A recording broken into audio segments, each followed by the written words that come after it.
Well, hey everyone, welcome to Drip, Trickle, Flow, Flood, a podcast that explores the power of multiple income streams. So whether you're an employee, a freelancer, an entrepreneur, a creative, an investor, we break down how money enters your life and what to do with it once it's yours. And this is our first episode. I'm Melissa, and Tony, go ahead and say hi to the audience. Hi, everybody. Yeah, I'm excited to be doing this with Melissa and talk about all financial things here and explain what Drip, Trickle, Flow, Flood actually is. Yes. So actually, before we dive into this episode, which is going to dig into our money stories and then also some money myths that are out there in the world that we may be debunking today, what is Drip, Trickle, Flow, Flood? Because that is your genius, Tony. You came up with that. So tell us a little bit about that, the origin of this name. Yeah, and we'll get into kind of how both of our financial lives have evolved, but really Drip, Trickle, Flow, Flood, I'd been doing it for years without realizing it, and a few years ago I named it, and I was talking to your husband about it, and he thought it was a cool idea, and I've since then been talking to a few other people about it and decided it was a time to share it. So really what it is money comes in a lot of different ways. I've always been a cash flow type of person. That's always kind of been my mindset. But, as my incomes have evolved and things have changed, I realized that money doesn't come in just one way. So yeah, flow is part of it, but sometimes money drips in, sometimes it trickles in, and sometimes it floods in addition to the flow. And so really it was a way of giving a visual that everybody can relate to for different ways that money can come to us. And it really is it can be a very simple model, and it can be kind of something that someone builds around and designs the whole system around, or there's a million different plans out there for, financial goals. And this can just be a part of that and really go along well with a lot of those other financial plans too. And it's something that can be tailored to anybody. And as people's lives change, and what may feel like a flow now may end up feeling like a trickle later on, and what feels like a flood now, if things go well, can feel like a flow. So that's kind of how it came to be. It didn't happen overnight. It was just kind of the way I was operating. And since I've defined it, it's really helped me kind of pinpoint different areas of my life where I can find drips, trickles, flows, and floods. I love it. Well, we use it all the time in our household, which is what led to us wanting to do this podcast. It's just part of our daily conversation. Gary, my husband, will come home and be like, "We've got another trickle." And so it's just a really fun piece of vocabulary to use in your family. So, and just an easy thing, I think, to glom onto as you're thinking about building wealth. So thank you, Tony, for coming up with that. I also just find it really intriguing because you created this whole system, and you're also very good with figuring out different income streams for yourself. And so much of that has to be drawn back to your childhood, right? Like how did you become this person who would even create Drip, Trickle, Flow, Flood? And so I want to hear a little bit about that. I'm so intrigued always as to how our money beliefs form, what sets that tone for how we grow up, what we do with our lives and our income. So I want to hear, let's think about like we're superheroes because that's fun. And so what are our origin stories? So you can go first. I'll tell mine after, but just tell us a little bit about how did your beliefs about money start to form? Yeah, it's interesting because if you're watching a TV show or something, there'll be like that moment where they sit down at the table to like have the discussion about money. That didn't really happen. I don't remember it happening, but I remember that, well, one, my parents, well, they started a construction company basically right before I was born. And so when I was young, they were kind of grinding it out, trying to get a construction company off the ground. And so I think I did hear talking, but I don't know that I was aware of it. I was worried about my pet bird that I let out of the house and, all the things that kids are worried about, The important things. the important things. But for some reason, I think I played board games as a kid. I first played Monopoly. It was like blew my mind, just kind of actually that idea of getting these houses and people paying you for them. And there was this game called the construction game that got sent to our house. I don't think it got made again, actually got made for years later. But I think because my dad was a contractor, they sent it to us as a test. And me and my friend played that thing to death. I still have the box. It's all ratted and tattered. And again, you just went around the board and you can buy equipment and make money. And there was something very appealing to me about that accumulation process. I really liked that game. And so I think that was part what kind of intrigued me. And for some reason, I was just kind of a natural, I don't know, I guess money hoarder is probably the best way to put it. I like to collect things and I always kind of, I would find a penny on the ground and I'd save it. And once I got enough change, I'd roll it up and I'd take it to the bank, kind of a thing. So I don't know exactly where that came from. I kind of remember my grandpa mentioning that I should be saving for college.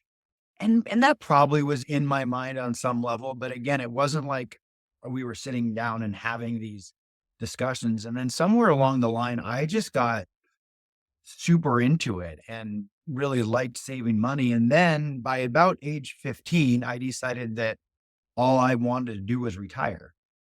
And I don't think that's necessarily a normal thought for someone who's 15, who's supposed to be like deciding where they're going to go to college or even, probably not even thinking about that yet. But I started going to work at age 15 and I was just already thinking about all I want to do is retire. And my lifelong goal is, well, not lifelong goal. I want to be retired like tomorrow.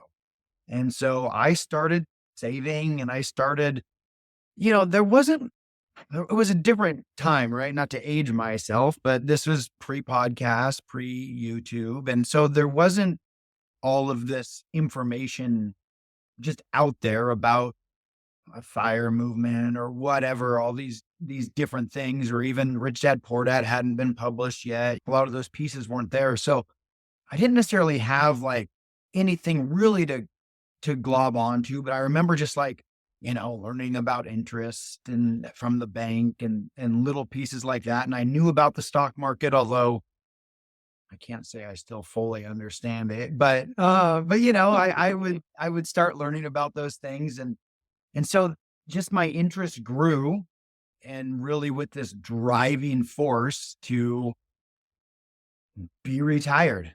And so really as I aged a little bit, I decided that real estate was going to be the way I retired.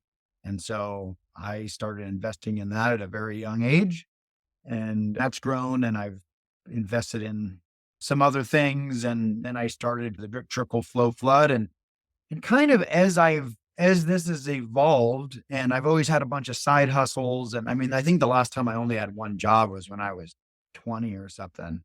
And so I've always kind of been hustling for incomes. And I had an epiphany. It must have been right after COVID or something. I remember being at a coffee shop with my friend, and he was talking to me and he goes, my mom just quit her job. She was a few years away from retiring, but she despised her job and just didn't want to do it anymore. So she got a job as a barista, which she finds to be just so fun. And she's hanging out with these, younger people and talking to people all day. And she decided she'd have to work a few years longer, but if she's having a blast, who cares? And that's when the light finally went off for me. It's like, I'm not going to retire. Like, what would that even look like? If someone who has 5 jobs goes to 0, my wife would probably divorce me and my dog would get sick of me and whatever else. And so I really kind of decided, well, instead of trying to retire now, what I want to do is design a life where the way money comes in, it comes in doing things that I enjoy doing. Work's work, and there's going to be headaches, but broadly speaking, doing things that I enjoy doing. So that's kind of been my journey to this point, and I'm excited to share it. I think that it's one of those things where people are scared to talk about money. It's this Yes. thing that is so elusive, or it seems so big that it's you don't even know where to get started, and I think that it doesn't need to be that way. It can be taken in pieces. You can there's so many ways to learn now. Hopefully this becomes everybody's favorite way to learn about money, but we're not the only game in town. And so there's a lot of opportunity to learn, and so I hope that this can be a part of people's journey that can help them find financial success. And for me, financial success is different for everybody, right? It's whatever someone's goals are. So Yes. let's hear about, I mean, you can ask me a question if you want about that, but I think hearing about your journey would be pretty great also. Well, first, can you introduce me to this friend's mom who's the barista? Because that's one of my dreams. Yeah, right. I mean, I I'm thought it was so great. She said, I'm not doing this job I've been doing for 20 years or however long she's been doing it anymore. And I'm obsessed with this because, well, I have 8 million different dreams. So bear with me and people you will all hear this as the podcast goes on because I'm like squirrel and have lots of things I want to do. But two things is one, Tony and I both live in Western Washington state. And there are all these little coffee kiosks here. And I'm obsessed with them. So just like drive through little coffee places. And one of my dreams is to own one of those or even just work at one. I think I need to own it. But I want it to be called Toast because I wanted to just serve cute coffee drinks and then warm bread with butter. So that's one dream. And then my other dream is I want a witchy bookstore that has witchy books because I'm an author, which we'll get into that, I'm sure, in a future episode. And that is one of my flows, I would say.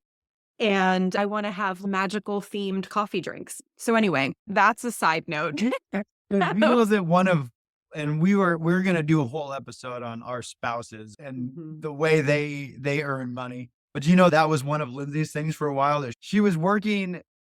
We have a friend that has a coffee shop. Mhm. She started off helping out one day a week cutting bagels. And Yes. then, next thing you know, she's a barista. But yeah, I love this. Okay, well, Lindsay and I can go into business together yeah, and a little coffee shop. That can be one of our many collabs that we do together yeah. with our Well, I think families. that's one of the things that people can expect to hear from this podcast is you do a variety of different things. I do a variety of different things. Our spouses do a variety of different things. And I hope that that's something that's interesting and appealing to people that you can do all these different things. And I'm a little, bit like a squirrel too, that I'm interested in a lot of things. And I hope that that's something that people like hearing about because there's only a million different ways to make a buck and people are coming up with new ideas every single day. Well, that's what's great, right? We definitely have lots of people that both of us know who are idea people, right?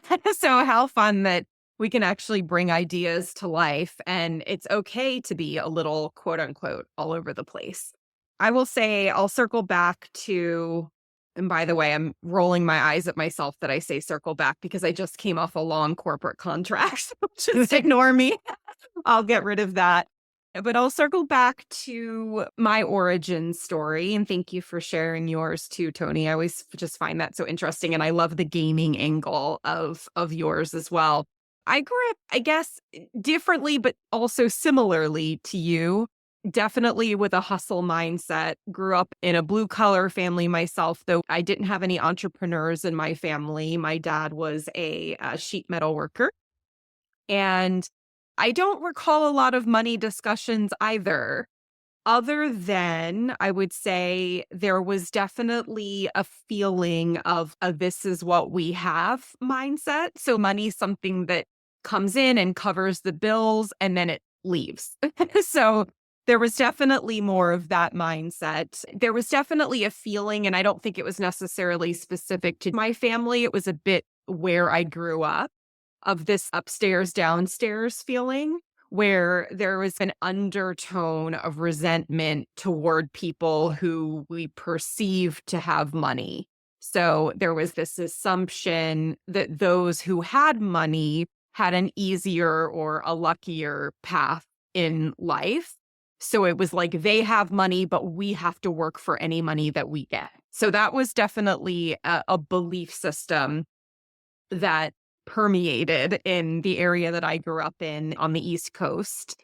And I would say I wasn't super aware of money until school. I probably like middle school, maybe early high school. I don't exactly remember the moment, but I do remember there was a lot of perception around who had money and who didn't. And I didn't go to a wealthy school by any means. So it was a bit odd, but there was certainly everyone was very quick to point out if you didn't have money or they thought you didn't have money. And so one specific moment I do remember is that we very badly needed siding on our house. It was very faded. I never noticed it. To me, it just didn't occur to me that that was even a thing. But I had a classmate drive me home once and we pull up and he was like, "Wow, your house looks like crap." He was just making fun of me for it. And I got so upset because it was really the first time I think that I realized, oh, I guess I'm in that bracket of people who are cast out and you should have shame around that. So I think that was one of my, at least that I can recall, my introduction of feeling shame around money and how it's not who you are. It has nothing to do with who you are. It's what you have. That was definitely a belief, at least in my little ecosystem of high school or middle school. But because I didn't have therapy back then, which I'm a huge advocate of therapy, you'll hear me say this a lot on our podcast, I carried that with me for a long time. I got into my late teens, early 20s and had racked up some debt, nothing super monumental, but, a decent amount of debt. And I was one of those people that would cover my eyes when the credit card bills would come in, and I didn't want to look at my bank account. And I'm sure there was more than one occasion that I would go to the ATM and try to take out money, and there was not money in there because I wasn't looking at my statements. And so, one of my, I guess, well, probably my main saving grace around all this was that I met my now husband back then. And he was always very good with money. He was a bit more similar to you, Tony, in that he kind of always knew that he wanted to make a lot of it and maybe also retire, but he'll never retire. He always has his hands in different pots like you do. But he definitely was very conscious around money, very clear about what he wanted, and I'd say very good with money. And so when we first started dating and he knew about the debt that I had, that created a good amount of friction at the time, and but in a positive way, because it did sort of force me to face my shame around money and my fear of money and just really have to look at it and actually pay off that debt. But I will say that even though I took care of that and it was a success around being able to pay down debt and be more conscious around money, that shame did not go away probably until my 30s, I would say. And in some cases, it still crops up here and there, but I'm conscious enough of it now that I can work through it. But that shame would come up a lot. So it would come up in ways like I've been an entrepreneur since I was 26 years old. I would, at the time back then, early in my business, I would undercharge clients all the time because I didn't think I was worth the money that they were paying me. I would invoice clients really late, or oftentimes my clients would ask me for the invoice because I was so ashamed that they would have to pay me for services rendered, which probably sounds ridiculous, but that was truly how I felt. I had to muster up courage to even ask people for money. And then there was a period of time where money would come in the door and I would subconsciously try to figure out ways to get rid of it right away because I didn't feel like I deserved it. So that could just mean as simple as like it comes in and I would find something that I needed to spend it on. And maybe that wasn't necessarily a bad investment, but it was just not necessarily a conscious one. So that shame permeated for a very long time. And I will talk more about that as our podcast goes on as well, because I know I'm definitely not alone in that. Lots of people handle or deal with that or have that. So that's really the crux of my story. And so a little different than yours, Tony, but I think that's what's cool is that we get to bring our perspectives together on this. Well, it's funny when you were talking there, you had this maybe unhealthy relationship with money that it came in and you didn't maybe feel like you deserved it or whatever. So you just got rid of it. Where I had a different unhealthy relationship with money that I would get it. And I probably still deal with this. I'm sure my wife would love it if I didn't quite as much, but I want to hoard it because I have this fear that it's going to not be there, that the money Mm, won't be there, and that money is my escape, or my freedom. And if hmm I don't, yeah. So there's just like this fear that it will go away. And so we have very different relationships with money, and maybe they'll come together as we talk about it together. But that's interesting that we're coming at it from such different points of view, and probably still very much have those underlying sentiments about it. Yes, that's interesting. I mean, I would say that's probably a bit similar to Gary too, which is, oh, and we'll have an episode where we have our partners on as long as they agree to do it. I think they'll both do it, which I think will be interesting for the audience to to hear their perspectives. When you have a different perspective on it from your partner, what does that look like? And I know I'd say Gary's probably a little more similar to you in that sense, where it is a bit of that. I don't think he thinks it's not going to be there anymore. He definitely has more of a hoarding, bringing it in, keeping it. Like, what can we do for that? And I used to tease him back in the day because one of his trickles is it used to be big time, not as much now, is he used to trash pick things and then resell them. So He was a it dumpster was diver? he was totally bad, and it was so bad when we were I say bad, but it wasn't bad because he can pick something off the side of a curb and resell it, so it's not bad, he actually knows what he's doing. But when we were much younger, he we had this thing in our community called Bulk Trash Day, and that was the one day a month that you could put out all the big items. And so every time it was bulk trash day, I would be making dinner and then he would just disappear. And I'm like, where is he? Like dinner's ready. And I'm looking all around and here he is coming down the street with a wheelbarrow.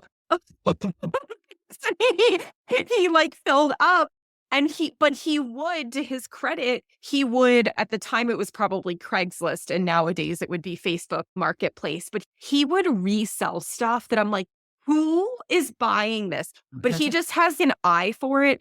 I think he would be a good modern American Pickers if anybody's watched that show. But so he does have, I feel that natural mentality of getting things, whether it's money or things. But then he actually does something with it. I think you're similar in that way. You might hoard things, but you do stuff with it. So it's not, I don't know if it's necessarily unhealthy, maybe, because I don't know all the ins and outs, but I think sometimes the hoarding is not necessarily a bad thing. Yeah, yeah, it's just a very different way to look at money, right? Whether you're looking at it from a scarcity mindset or an abundance mindset, Yeah. kind of a thing. So, Yeah. Well, that's an interesting topic too, is that scarcity versus abundance and who you surround yourself with can impact that. So I know I grew up with scarcity mindset and everybody I was surrounded with had that same belief minus Gary, but I didn't meet him until I was like 21. For you, what did you feel? Like who were you surrounded with when you were younger? I don't know. I mean, my closest friend, I'd say he was and is still a lot like how you were, where, and actually I had two really close friends like this, that if money came in, we were going to the store and we were getting all the candy, we were getting pop, whatever, that money was gone. And one of those people is still one of my closest friends, and we spent a lot of time together, and he's still the same way, and he has the best Mhm. time. Like, he just sees money as a tool to have fun with. Mm. And that's the only it's the only, and I think he probably has an IRA or whatever, but he does not hoard money. It comes in and he's going out to nice dinners, and it really is a different mindset, and I've always been very envious of people that are able to do that, because I think they Mhm. are happier in that moment. And again, part of mine's always been operating out of fear, and then that desire to retire has really directed my financial path and outlook and all those things. So, I was around all sorts of, I grew up in a very rural area where closest neighbors a few fields away or through the woods. And to find a friend, you got a couple within a bike ride. And it was tough to get enough people together to play a game of pickup basketball. So, Mm. very rural, lots of people working with their hands type families, and, but all different types of people, I think. Mhm. Well, the working with your hands is definitely working in this economy. Absolutely. That's for sure. Yeah, that's another topic I think to go into is, I think when you Yeah. and I graduated, it was like a no-brainer. You got to go to college, or that's just what people did. Ooh, And I cannot tell you how much I kick myself nowadays because my dad, blue collar worker, sheet metal, I told you, but also could fix anything. Spend every weekend in the garage fixing cars. And I'm like, why? What was I doing? Why wasn't I paying attention and learning? Because how many skills he had. He put our roof on our house, or he could do anything. And I lost my dad passed when I was 15, so I didn't have him that long, but just to think of all those years wasted, I'm like, "Ah." I really yeah, don't well, wanna I mean, go I on don't know. it. Well, I should have been learning a lot of those skills too. I was playing games and watching TV, and Yeah, well, it's okay. So we could just move forward, but for those who have a trade, I guess, definitely much different than I agree with you, what you said about that going to college. Not that going to college is necessarily bad, but I went to college and feel like, geez, I can do everything that I do without it. I didn't. Yeah, I mean, I did too, and part of it was just because that's what I was supposed to do. And Yep. again, I don't think college is bad, and I think that it's great for a lot of tracks, but it's not the only way anymore. Which is cool, Yeah. which is very, very cool. And that brings me to, before we wrap up, I want to ask a question. So the whole college conversation, right, is really just one of those beliefs or misconceptions that are out there in the world. So things like, in order to be success, you have to go to college, or debt is always bad, or you should always save money instead of spend it, or this one drives me nuts. If you just stop buying that latte every day, then you'll have enough money. And so there's all these different beliefs out there. So I'm curious if there's something like a belief, a misconception, a rule, quote unquote, that drives you nuts. I guess what drives me crazy is what people call assets. Mm. People say, "Oh, I have this asset," and might be a car, it might be a TV, it might be all of these things. And if you're filling out a financial statement, yeah, those things technically are assets on there, but they're depreciating in value. And unless you're doing Turo, or maybe if it's for your business, but for most people, a lot of these depreciating assets, I know no one can see the quotes, but aren't, in my opinion, really assets. And so a rule that I follow is don't borrow on a depreciating asset. So they are technically assets, but if they're depreciating, you're really going backwards. I'm kind of on that same line as borrowing to go on a vacation. So borrowing to for something that once that's over doesn't even exist anymore.